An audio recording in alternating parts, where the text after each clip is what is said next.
Madame, Monsieur, bonjour et bienvenue. Le tout premier sommet Royaume-Uni-Afrique sur l'investissement s'est ouvert hier à Londres. 20 pays africains, dont la Côte d'Ivoire, participent aux travaux. La Côte d'Ivoire est représentée par son président de la République, Alassane Ouattara, qui a été reçu par le Premier ministre du Royaume-Uni, Boris Johnson. Rappelons que les investissements du Royaume-Uni en Côte d'Ivoire sont axés sur les mines et l'énergie. La première dame de Côte d'Ivoire est également au Royaume-Uni et en marge du sommet sur l'investissement, Dominique Ouattara a eu une séance de travail hier avec Jennifer Townsend, la responsable en charge de l'immigration et de l'esclavage moderne au ministère britannique des Affaires étrangères et du Commonwealth. Leurs échanges ont porté essentiellement sur les actions de la première dame de Côte d'Ivoire dans le cadre de la lutte contre le travail des enfants. En Côte d'Ivoire, la Cour de cassation se dit favorable à des actes d'instruction dans la procédure initiée contre l'ex-président du Parlement, Guillaume Soro, pour fait de recel, de détournement de deniers publics et de blanchiment de capitaux. Les explications tout de suite dans ce reportage de Herman Guivet. Palais de justice d'Abidjan, salle annexe du tribunal de première instance, le procureur de la République Adou Richard face à la presse ce lundi.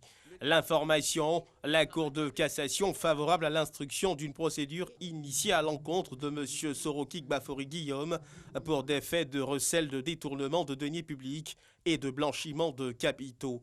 Cette requête a été adressée à la haute juridiction eu égard à la qualité de membre du gouvernement de mis en cause au moment de la commission des faits à lui reprocher.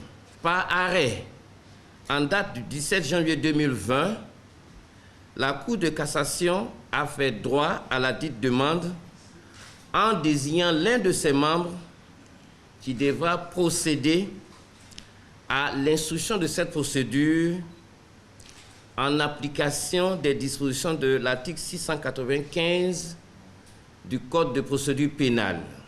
La procédure ainsi décrite ne concerne que M. Sorokik Bafori Guillaume en sa qualité de membre du gouvernement au moment des faits et uniquement pour les faits de recel de détournement de deniers publics et de blanchiment de capitaux. Les autres personnes impliquées dans cette procédure demeurent poursuivies devant le doyen des juges d'instruction du tribunal de première instance d'Abidjan.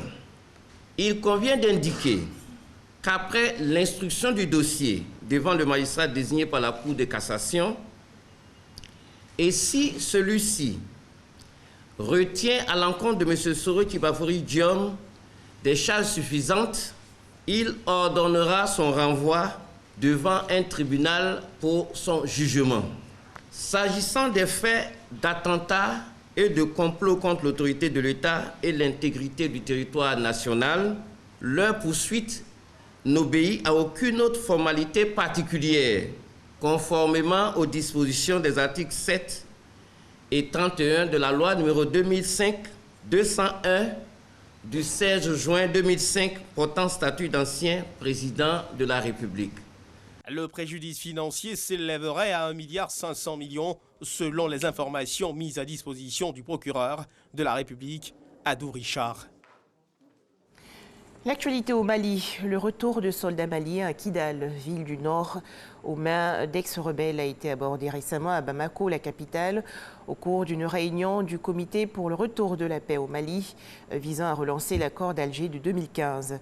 Il s'agissait de la première réunion depuis septembre 2019 du comité de suivi de l'accord d'Alger, le CSA, qui prévoit le désarmement de groupes rebelles et leur intégration dans les forces de défense maliennes. Un nouveau Premier ministre en Tunisie, le président Kais Saied a désigné comme chef du futur gouvernement l'ancien ministre des Finances. Eliès Farfar hérite de la difficile mission de constituer d'ici un mois une équipe susceptible de convaincre un Parlement morcelé.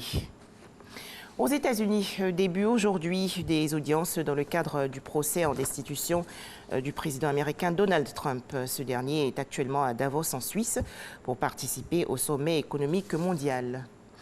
Justement, pour parler de Davos, sachez qu'une trentaine de chefs d'État et de gouvernement, de nombreux patrons et des défenseurs de la cause climatique, dont la jeune Greta Thunberg, vont échanger aujourd'hui dans les Alpes suisses pour la 50e édition du Sommet économique mondial.